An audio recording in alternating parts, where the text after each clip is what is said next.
রাজনীতিটা শুরু হয়েছিল 20 থেকে 21 বছর আগে। বাবার হাত ধরেই বিধানসভায় যাওয়া সেই ছোট্ট মেয়েটি আজকে গুটি গুটি পায়ে বিধানসভার প্রার্থী হলেন। সেখান থেকে প্রায় 43,000 ভোটে বলাগড় থেকে জিতলেন। জিতে বিধানসভায় বিধায়ক হিসেবে শপথ নিলেন। আজ আবার মন্ত্রিত্ব শপথ নিলেন। আজকে সরাসরি বলাগড়ের যিনি জয়ী সুমনা সরকারের সাথে কিন্তু সরাসরি কথা বলে নেব। একাধারে বিধায়ক, অন্যদিকে মন্ত্রী। আপনাকে কেটিভি বাংলায় স্বাগত। থ্যাংক ইউ সবাইকে। আজকে এই যে সন্ধিক্ষণ, আপনি যে সময় শুরু করলেন রাজনীতিটা আর আজকে ধাপে ধাপে এগিয়ে আজকে মন্ত্রিত্ব, কেমন লাগছে? ভীষণ ভালো লাগছে। আমি ভারতীয় জনতা পার্টির যারা নেতৃত্ব আছেন, সর্বভারতীয় সভাপতি, রাজ্য সভাপতি সহ সকলকে আমি নতমস্তকে প্রণাম জানাই। তার কারণ তারা আমার উপরে বিশ্বাস ভরসা রেখেছেন এবং এত বড় গুরু দায়িত্ব আমার উপরে তুলে দিয়েছেন। আমি সত্যি তাদের কাছে কৃতজ্ঞতা প্রকাশ করলেও অনেক ছোট হবে। আমি চেষ্টা করব তাদের সেই সম্মানকে যথাযোগ্যভাবে রাখার। আপনি একমাত্র প্রার্থী যিনি তৃণমূল কংগ্রেস করেছেন, সঠিক সময় ওখান থেকে বেরিয়ে এসে বিজেপির হাত ধরেছেন। কেন ধরেছিলেন? দেখুন, আমার সেই সময় মনে হয়েছিল যে অ্যাকচুয়ালি আমার 2015 সাল থেকে মনে হয়েছিল যে তৃণমূল পার্টিটা অ্যাকচুয়ালি ভালো লোকের জন্য নয়। একদম সত্যি কথাই বলছি। আস্তে আস্তে এত বেশি ড্যামেজ হচ্ছিল না, এত দুর্নীতিতে ভরে যাচ্ছিল, যাদের বিরুদ্ধে লড়াই করছিলাম দুর্নীতির জন্য, আজকে তারাই দেখছি সে দুর্নীতি নিয়ে কোনো কথা বলে না। আমার কেন জানি মনে হচ্ছিল যে এই পার্টিটা ঠিক আমাদের জন্য নয়, মানে আমার জন্য নয় অন্তত, বা আমাদের পরিবারের জন্যও নয়। আমার বাবার সম্পর্কেও জানেন, বাবা ভীষণ অনেস্ট একজন বিধায়ক ছিলেন, কারো থেকে এক কাপ চা খাননি। আর বলাগড়ে আমার বাবার একটা সিম্প্যাথি আমার উপরে ভীষণ কাজ করেছে, যে উনি বীরেন সরকারের মেয়ে। সেই হিসেবে আমি, এমনও অঞ্চল আছে, আমি নাম ধরে বলতে পারি, বুথ আছে যেখানে আমাকে নেতৃত্বরা শিখিয়ে দিয়েছে যে তুমি গিয়ে ওখানে গিয়ে বলবে যে আমি বীরেন সরকারের মেয়ে। আমি সত্যি বলছি, আমি বাবার জন্য খুব প্রাউড ফিল করি। তো সেখান থেকে আমার মনে হয়েছে, যার কারণে আমি ছেড়ে বেরিয়ে এসেছি। আমার একটু ওইসব লোভ টোভ নেই যে না আমি এটাই আমার দরকার, এখানে এখনই লাগবে। না, আমি জানি, মানে ওই যে বলে না যে সবুরে মেয়া ফলে কথায় একটা আছে। তো ন্যাচারালি আমি বিরোধী রাজনীতি করে অভ্যাস, আমার বিরোধী থেকে রাজনীতি করতে কোনো সমস্যা হয়নি। তাহলে বাবার রাজনীতিতে কেন গেলেন না, কংগ্রেসকে কেন বেছে নিলেন? দেখুন, কংগ্রেসকে আমার ঠিক মনে ভালো লাগেনি, কেননা একটা পরিবারতন্ত্র মনে হচ্ছে। তারপরে দেখতাম কংগ্রেস মানে সে তৃণমূলের সঙ্গে তারা অ্যাডজাস্ট করছে। এই যে অ্যাডজাস্টমেন্টের রাজনীতিটা আমার কাছে বড্ড খারাপ লাগে। আমি অ্যাডজাস্টমেন্ট করে রাজনীতি করতে পারি না। বিরোধীর সঙ্গে যখন রাজনীতি করবো, বিরোধীর সঙ্গে বিরোধী, সে আমার বিরোধী, নিশ্চয়ই কথা বলবো, কিন্তু আমার রাজনীতির জায়গায় দাঁড়িয়ে আমি তার সঙ্গে কোনো মানে অ্যাডজাস্টমেন্ট করবো না। আমি হচ্ছে এরকম টাইপের। বলাগড়ে তো প্রচুর সমস্যা। একদিকে রয়েছে মাটি নিয়ে দুর্নীতি, বালি নিয়ে দুর্নীতি, মাফিয়া রাজ, এতগুলোকে ট্যাকেল করা সম্ভব হবে? আমার থেকে আমি এটা বিধানসভায় বলেছিলাম যে আমার বলাগড় হচ্ছে দুর্নীতির আতুর ঘর। আর আপনারা জানেন যে কোন লেভেলের দুর্নীতিবাজদের সঙ্গে লড়াই করে কিন্তু আমি আসছি, আর এখনো লড়াই করছি।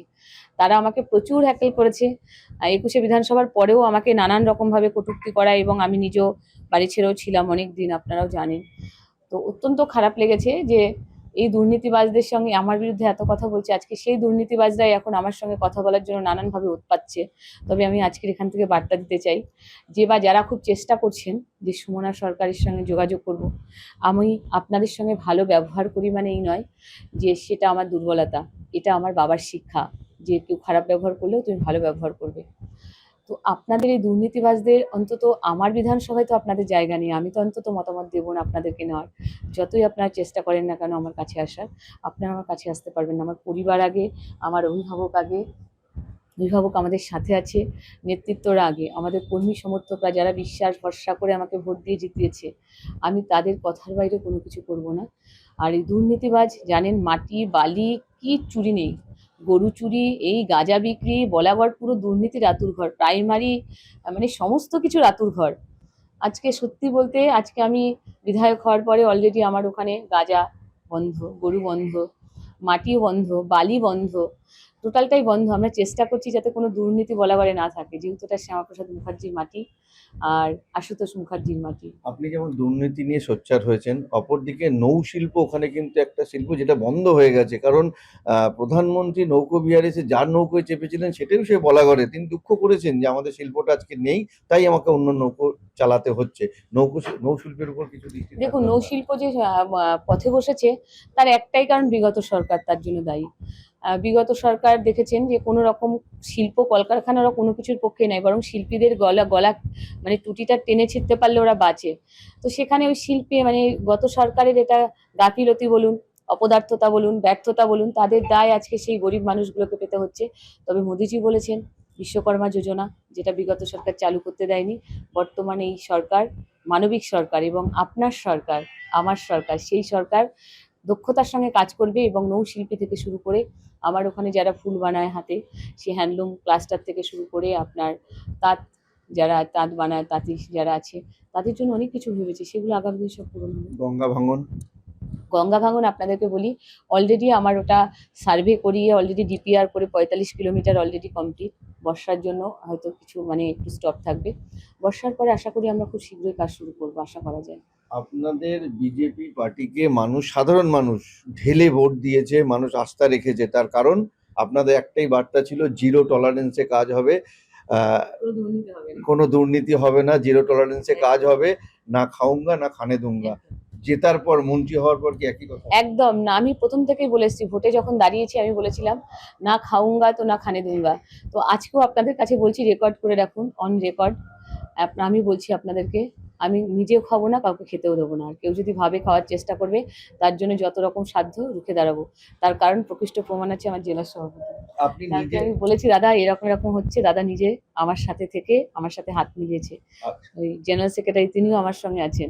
আপনি নিজে বলছেন এখনো অন ক্যামেরা যে অনেকেই আছে সুমনা সরকারের কাছে ঘেঁষার চেষ্টা করছে, কিন্তু দুর্নীতি যাদের সাথে যুক্ত আছে তাকে সুমনা সরকার। একদমই না, একদমই না। দুর্নীতিবাজ সহ যারা তৃণমূলের, যারা যারা তৃণমূল করেন, আমরা বলবো, বিশেষ করে আমিও বলবো, তৃণমূলেই থাকেন, আপনাদের জন্য তৃণমূলটাই যথেষ্ট। আমাদের পার্টিতে আপনারা আসার চেষ্টা করবেন না। মানুষ আমাদের ভরসা করে মোদিজির মুখকে দেখে, শ্যামাপ্রসাদ মুখার্জির মুখকে দেখে বাংলার মাটিতে তারা ভোট দিয়েছে, দুহাত তুলে আশীর্বাদ করেছে। আমরা তাদের নামকে কলঙ্কিত করতে চাই না। কোনো জায়গায় বাবাকে মিস করছে না? বাবাকে তো ভীষণই মিস করি, সবসময় মিস করি বাবাকে। আজকেও মিস করছিলাম যে বাবার সাথে হাত ধরে একদম ছোট থেকে বিধানসভায় গেছি, বাবার সাথে অনেকবার গেছি বাবার সাথে। আর অনেকের সাথে তখন বাবা পরিচয় করাতো, খুব ভালো লাগতো। আর আমারও খুব ভালো লাগতো যে আমার বাবা একজন বিধায়ক, তার মেয়ে আমি। আর আজকে যখন আমি যাচ্ছি আমার বাবা আমার পাশে নেই, এটা অত্যন্ত খারাপ লাগছে বাবার দেখা জন্য। গেল আসার পর পরিবারের সবাই মিষ্টি মুখ নিয়ে ব্যস্ত। হ্যাঁ, পরিবারের সবাই মিষ্টি মুখ নিয়ে ব্যস্ত, ভীষণই ব্যস্ত। অ্যাকচুয়ালি আমি কখনো আমার পার্সোনাল লাইফ কারোর সাথে কখনো শেয়ার করিনি। অনেকের ধারণা থাকে, একটু জানার চেষ্টা থাকে যে কি হচ্ছে, কি করছে। আমার পার্সোনাল লাইফ অ্যাকচুয়ালি আমার পরিবারও চায় না কারোর সাথে আমরা শেয়ার করি। আজকে অনেকে জড়িয়ে করে আমার ছেলেকে নিয়ে গেছে, ছেলে গেছে। যাই হোক, শাশুড়ি মাও ভীষণ ভালো, আমার মাসিমণি ছিল, এর আগে ছিল আমার সাথে। তো ওরা আজকে বাড়িতে এসেছে, যা হয় বাড়ির বৌমা, একটা মাত্র ছেলের বউ, অনেক আদরের বৌমা। বৌমাকে রান্না করতে দেয় না, হাত পোড়াতে দেয় না। উনি তো বলছেন আপনাকে সর্বত্র সহযোগিতা করতেন যাতে আপনি আপনার ক্যারিয়ার। একদম, মা সবসময় আমাকে সহযোগিতা করে, এখনো করে। এবং সত্যি কথা বলতে আমি খুব লাকি যে ওরকম একজন শাশুড়ি মা পেয়েছি। আমার 20 বছর বিবাহিত জীবনে আমি এখনো কোনোদিনও রান্না করে বা ভাত বেড়ে খাবো, এটা আমি খাইনি। এটা আমার কাছে অনেক বড় পাওয়া, আজকের এখান থেকে আমি বলতে চাই।